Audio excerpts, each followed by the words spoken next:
گناہ ہی تھی۔ لیکن خوشخبری یہ ہے کہ خدا نے وعدہ کیا ہے کہ ایک دن وہ موت اور گناہ کو مکمل طور پر نیست کر دے گا۔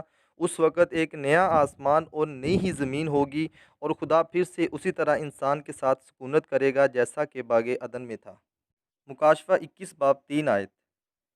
پھر میں نے تخت میں سے کسی کو بلند آواز سے یہ کہتے سنا کہ دیکھ، خدا کا خیمہ آدمیوں کے درمیان ہے، اور وہ ان کے ساتھ سکونت کرے گا، اور وہ اس کے لوگ ہوں گے، اور خدا آپ ان کے ساتھ رہے گا اور ان کا خدا ہوگا۔ دلچسپ بات یہ ہے کہ نئے یروشلم کے اندر ہیکل موجود نہیں ہوگی، جیسا کہ یوحنا عارف بیان کرتے ہیں۔ مکاشفہ 21 باب 22 آیت۔ اور میں نے اس میں کوئی مقدس نہ دیکھا، اس لیے کہ خداوند خدا قادر مطلق اور برہ اس کا مقدس ہیں۔ اس کی کیا وجہ ہے کہ نئی یروشلم کے اندر ہیکل نہیں ہوگی؟ جب آپ مکاشفہ 20 باب کا مطالعہ کریں گے تو آپ دیکھیں گے کہ نیا یروشلم آسمان سے اترنے سے پہلے موت اور عالم ارواح کو آگ کی جھیل میں ڈالا جا چکا ہوگا۔ مکاشفہ 20 باب 14 آیت۔ پھر موت اور عالم ارواح آگ کی جھیل میں ڈالے گئے۔ یہ آگ کی جھیل دوسری موت ہے، لیکن تب تک جب تک یہ سب کچھ وجود میں نہیں آتا اور جب تک خدا اس سب کو پورا نہیں کرتا، اس وقت تک ہیکل کی ضرورت ہے۔ کیوں؟ اس لیے کہ گناہ کی وجہ سے خدا کی سکونت انسان کے درمیان نہیں رہی، اور گناہ ہی کی وجہ سے موت اس دنیا میں آئی۔ رومیو 6 باب 23 آیت۔ کیونکہ گناہ کی مزدوری موت ہے۔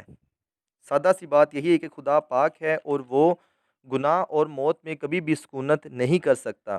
یہ بالکل ناممکن سی بات ہے۔ پاکیزگی اور زندگی اس جگہ پر نہیں رہ سکتی جہاں پر موت اور گناہ ہو۔ سو ہیکل یا خیمہ اجتماع ایک باؤنڈری بنا پاک اور ناپاک کے درمیان۔ مقدس ایک حد بن گیا زندگی اور موت کے بیچ۔ ہیکل کا یا کہ خیمہ اجتماع جو کہ موسیٰ نبی نے خدا کے حکم سے بنوایا، اس کا مقصد یہی تھا تاکہ خدا انسان کے ساتھ سکونت کر سکے اور انسانوں کے ساتھ میل ملاپ رکھ سکے، کیونکہ خدا کی خوشنودی اسی میں ہے کہ وہ ہمارے ساتھ سکونت کر سکے۔ لیکن یہاں پر سوال یہ اٹھتا ہے کہ پھر جانوروں کی قربانیوں کی کیا ضرورت تھی؟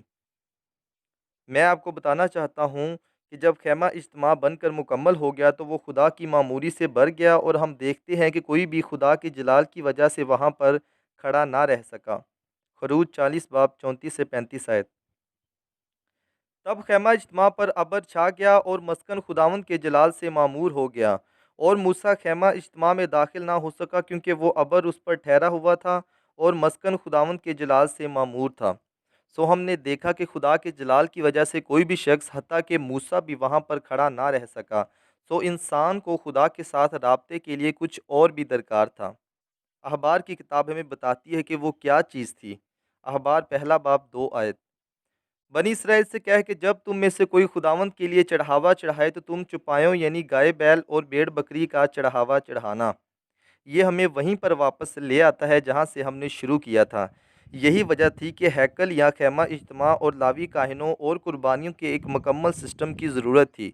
قربانی یا چڑھاوے کا عبرانی زبان میں جو لفظ استعمال ہوا ہے وہ ہے قربان، جس کا مطلب ہے قریب آنا، رسائی حاصل کرنا یا داخل ہونا۔ خیمہ اجتماع، کاہن اور قربانیاں، یہ سب چیزیں حصہ تھی اس مسئلے کو حل کرنے کا جو کہ خدا اور انسان کے درمیان جنم لے چکا تھا، یعنی کہ گناہ۔ سو انسان اس سب کے ذریعہ اس قابل ہوا کہ وہ خدا کے ساتھ کمیون کر سکتا اور خدا انسان کے درمیان سکونت کر سکتا۔ دوسرے لفظوں میں جانوروں کا خون انسان اور خدا کے درمیان تعلق کا ایک ذریعہ بنا۔ دیکھیے اخبار پہلا باب 3 اور 4 آیت۔ اگر اس کا چڑھاوا گائے بیل کی سوختنی قربانی ہو تو وہ بے عیب نر کو لا کر اسے خیمہ اجتماع کے دروازہ پر چڑھائے تاکہ وہ خود خداوند کے حضور مقبول ٹھہرے، اور وہ سوختنی قربانی کے جانور کے سر پر اپنا ہاتھ رکھے، تب وہ اس کی طرف سے مقبول ہوگا تاکہ اس کے لیے کفارہ ہو۔ ہم سیکھ چکے ہیں کہ خدا مکمل طور پر پاک ہے اور گناہ کو بالکل بھی دیکھ نہیں سکتا۔ اسرائیلیوں کے لیے یہ ایک سیریس اور رسکی قسم کا معاملہ تھا کہ یہوہ پاک خدا گناہ گار انسان کے درمیان سکونت کرتا، جیسا کہ ہارون کے بیٹوں ندب اور ابیہو کی موت کا واقع ہونا۔ اخبار 10 باب۔ ہم دیکھ سکتے ہیں کہ خدا اس وقت بھی اسرائیلیوں سے جدا ہو گیا جب انہوں نے موسیٰ کی غیر موجودگی میں سونے کا بچڑا بنا کر اس کی عبادت اور پرستش کی۔ خروج 33 باب 2 اور 3 آیت۔ اور میں تیرے آگے آگے ایک فرشتہ کو بھیجوں گا، اور میں کنانیوں اور اموریوں اور ہتیوں اور فرزیوں اور ہویوں اور یبوسیوں کو نکال دوں گا۔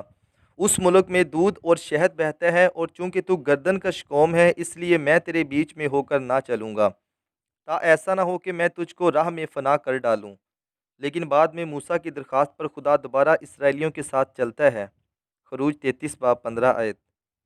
موسیٰ نے کہا، اگر تو ساتھ نہ چلے تو ہم کو یہاں سے آگے نہ لے جا، کیونکہ یہ کیوں کر معلوم ہوگا کہ مجھ پر اور تیرے لوگوں پر تیرے کرم کی نظر ہے؟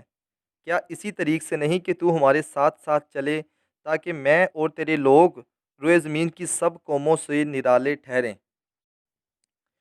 خداوند نے موسیٰ سے کہا، میں یہ کام بھی جس کا تو نے ذکر کیا ہے کروں گا، کیونکہ تجھ پر میرے کرم کی نظر ہے، اور میں تجھ کو بنام پہچانتا ہوں۔ سو خدا کی حضوری انتہائی پاکیزہ ہے، وہ ہر اس چیز کو بھسم کر دیتی ہے جس میں گناہ ہو، کیونکہ گناہ کبھی بھی خدا کے آگے ٹھہر نہیں سکتا۔ اس بات کو کبھی بھی ہلکا مت لیں۔ جب خدا اور گناہ گار انسان کے بیچ گناہ کی بات آتی ہے تو قربانیاں مختلف طریقے سے اپنا کردار ادا کرتی تھی۔ سو کہا جا سکتا ہے کہ جانوروں کی قربانیاں گناہ گار انسان کو خدا کے غضب سے محفوظ رکھتی تھیں۔ ولیم لین کریگ، جو کہ ایک کرسچن سکالر ہیں، وہ اپنی بک دا اٹونمنٹ پیج 11 میں کہتے ہیں، قربانیاں پاک اور ناپاک کے درمیان ایک اہم کردار ادا کرتی تھیں۔ یہ نہ صرف خیمہ اجتماع اور اس کے ساز و سامان کو پاک کرتیں، بلکہ خدا کے غضب کو بھی گناہ گار انسان کے اوپر آنے سے روکتی تھیں۔ قربان ہونے والے جانور کے جلنے سے ایک راحت انگیز خوشبو خدا تک پہنچتی تھی۔ اخبار پہلا باب 9 آیت، جو کہ یہ ظاہر کرتا ہے کہ قربانیاں مدد کرتی تھی کہ خدا انسان کے فیور میں ہو۔ پیدائش 8 باب 21 آیت۔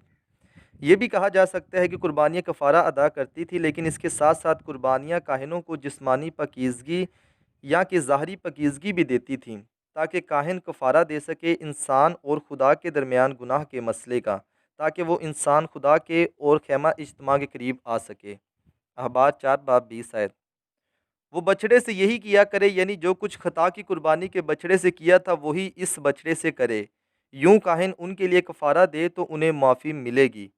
ابھی آپ کو اندازہ ہو چکا ہوگا کہ جانوروں کی قربانیوں، کاہنوں اور ہیکل کا کیا مقصد تھا، اور اگر آج کوئی یہ کہتا ہے ان چیزوں کی آج کے دور میں کوئی اہمیت نہیں رہی کیونکہ وہ لوگ مسیح پر ایمان لا چکے ہیں، تو میں لوگوں کو بتانا چاہتا ہوں کہ اگر ایسی کوئی بات ہوتی تو یہوشع مسیح کبھی بھی ہیکل میں جا کر وہاں پر کاروبار کرنے والے لوگوں پر غصہ نہ کرتا۔ مرکز 11 باب 15 آیت۔ پھر وہ یروشلم میں آئے اور یسوع ہیکل میں داخل ہو کر ان کو جو ہیکل میں خرید و فروخت کر رہے تھے باہر نکالنے لگا، اور صرافوں کے تختوں اور کبوتر فروشوں کی چوکیوں کو الٹ دیا، اور اپنی تعلیم میں ان سے کہا، کیا یہ نہیں لکھا کہ میرا گھر سب قوموں کے لیے دعا کا گھر کہلائے گا، مگر تم نے اسے ڈاکوؤں کی کھو بنا دیا ہے۔ اس وقت میں بھی مسیح نے خدا کے گھر یعنی ہیکل کی وجہ سے غصہ کیا ان لوگوں پر جنہوں نے خدا کے گھر کو کاروباری اڈا بنایا ہوا تھا۔ مسیح کا یہ عمل ہیکل کی اہمیت کو بیان کرتا ہے۔ ابھی ہم سیکھیں گے کہ کیا مسیح کے قربان ہونے کے بعد بھی جانوروں کی قربانیوں کی کوئی اہمیت باقی رہ جاتی ہے یا کہ نہیں۔ اس سوال کا جواب دینے سے پہلے میں ایک بار پھر سے دہراتا چلوں کہ میں ایک مسیحی ہوں، اور میرا اس بات پر پورا ایمان ہے کہ ہمارے گناہ مسیح کے لہو کے وسیلہ ہی پاک کیے گئے، جیسا کہ عبرانیوں کے خط کا مصنف لکھتا ہے۔ عبرانیوں 10 باب 10 آیت۔ اسی مرضی کے سبب سے ہم یسوع مسیح کے جسم کے ایک ہی بار قربان ہونے کے وسیلہ سے پاک کیے گئے ہیں، اور ہر ایک کاہن تو کھڑا ہو کر ہر روز عبادت کرتا ہے اور ایک ہی طرح کی قربانیاں بار بار گزرانتا ہے جو ہرگز گناہوں کو دور نہیں کر سکتیں۔ لیکن یہ شخص ہمیشہ کے لیے گناہوں کے واسطے ایک ہی قربانی گزران کر خدا کی دہنی طرف جا بیٹھا۔ آپ نے غور کیا کہ عبرانیوں کے خط کا مصنف لکھتا ہے کہ جانوروں کی قربانیاں کبھی بھی گناہوں کو نہیں دھو سکتی۔ یہ مسیح کی ہی قربانی ہے جو کہ گناہوں کو دھو ڈالتی ہیں۔ دیکھیے عبرانیوں 10 باب پہلی آیت۔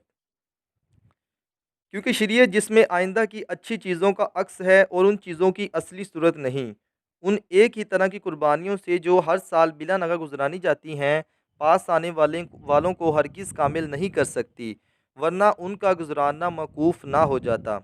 کیونکہ جب عبادت کرنے والے ایک بار پاک ہو جاتے تو پھر ان کا دل انہیں گناہ گار نہ ٹھہراتا، بلکہ وہ قربانیاں سال بہ سال گناہوں کو یاد دلاتی ہیں کیونکہ ممکن نہیں کہ بیلوں اور بکروں کا خون گناہوں کو دور کرے۔ عبرانیوں کا مصنف بیان کرتا ہے کہ جانوروں کی قربانیاں عکس کے طور پر رہیں، لیکن اصل قربانی مسیح میں آ کر پوری ہوئی۔ یہ قربانیاں گناہوں کو ہمیشہ ہمیشہ کے لیے ختم کرنے کے لیے دی ہی نہیں گئی تھی، یہ صرف اس طرف اشارہ کرتی ہیں جو کہ ہو چکا ہے۔ اس لیے جانوروں کی قربانیاں مسیح کے قربان ہونے سے پہلے اور بعد میں اپنی فطرت میں ایک یادگیری ہے، اور یہ مسیح کی قربانیوں کی اہمیت کو کم نہیں کرتی۔ نہ تو نجات کے دو راستے ہیں اور نہ ہی معافی کے دو طریقے ہیں، یہ سب مسیح کی قربانی کے باعث ہی ہے۔ میسیانک تھیولوجن ٹم ہیگ، جو کہ اپنی بک وائی وی کیپ تورا 10 پرسسٹنٹ کوشچن پیج 33 کے اندر فرماتے ہیں، چونکہ جانوروں کی قربانیاں گناہ کی لامحدود ادائیگی کرنے کے لیے نہیں دی گئی تھیں جیسا کہ خدا چاہتا تھا، گناہ کی لامحدود اور مکمل ادائیگی خدا کا بیٹا ہی ادا کر سکا۔ ہمیں جان لینا چاہیے کہ ہیکل یا خیمہ اجتماع میں چڑھائی جانے والی قربانیاں مسیح کی قربانی کی اہمیت کو کم نہیں کرتیں۔ اگر کلام صرف یہی سکھاتا کہ جانوروں کی قربانیاں مسیح کے آنے سے پہلے گناہ کی مکمل ادائیگی کرتی تھیں، تو مسیح کے بعد چڑھائی جانے والی قربانیاں اس چیز کو نظر انداز کرتی ہیں جس کام کو مسیح نے آ کر پورا کیا۔ حتیٰ کہ اگر مسیح کی طرف سے ان کی اہمیت کم ہوتی یا کہ بدل جاتی، تو مسیح کے کام پر بھی پوائنٹ اٹھ جاتا ہے، جو کہ اس نے گناہوں سے نجات کا کام سر انجام دیا۔ لیکن رکیے، کیا توریت ہمیں یہ نہیں سکھاتی کہ قربانیاں گناہوں کی معافی کے لیے دی گئی تھیں؟ یہ بالکل سچ بات ہے۔ بہت ساری ایسی ورسز ہیں جو ہمیں بتاتی ہیں کہ جانوروں کی قربانیاں گناہ کے کفارہ کے لیے دی جاتی تھیں۔ ہم اس کھلے تضاد کو کس طرح سمجھ سکتے ہیں؟ یہ سب کلیئر ہو جائے گا جب ہمیں اس بات کی سمجھ آ جائے گی کہ جانوروں کی قربانیوں کے ذریعہ ہونے والا کفارہ رسمی یا خاص طور پر ظاہری پاکیزگی سے ریلیٹڈ تھا، جو کہ زمین پر موجود ہیکل یا خیمہ اجتماع کے لیے تھا۔ یہ بھی کہا جا سکتا ہے کہ ایک انسان گناہ سے قاصر رہتا تھا تاکہ وہ اس قابل ہو سکے کہ ہیکل یا خیمہ اجتماع میں خدا کے قریب آ سکے۔ جانوروں کی قربانیاں عارضی کفارہ کے طور پر کام کرتی تھیں تاکہ ایک ورشپر یا ایک عبادت کرنے والا رسمی یا ظاہری پاکیزگی حاصل کر کے ہیکل کی رسومات میں حصہ لے سکے۔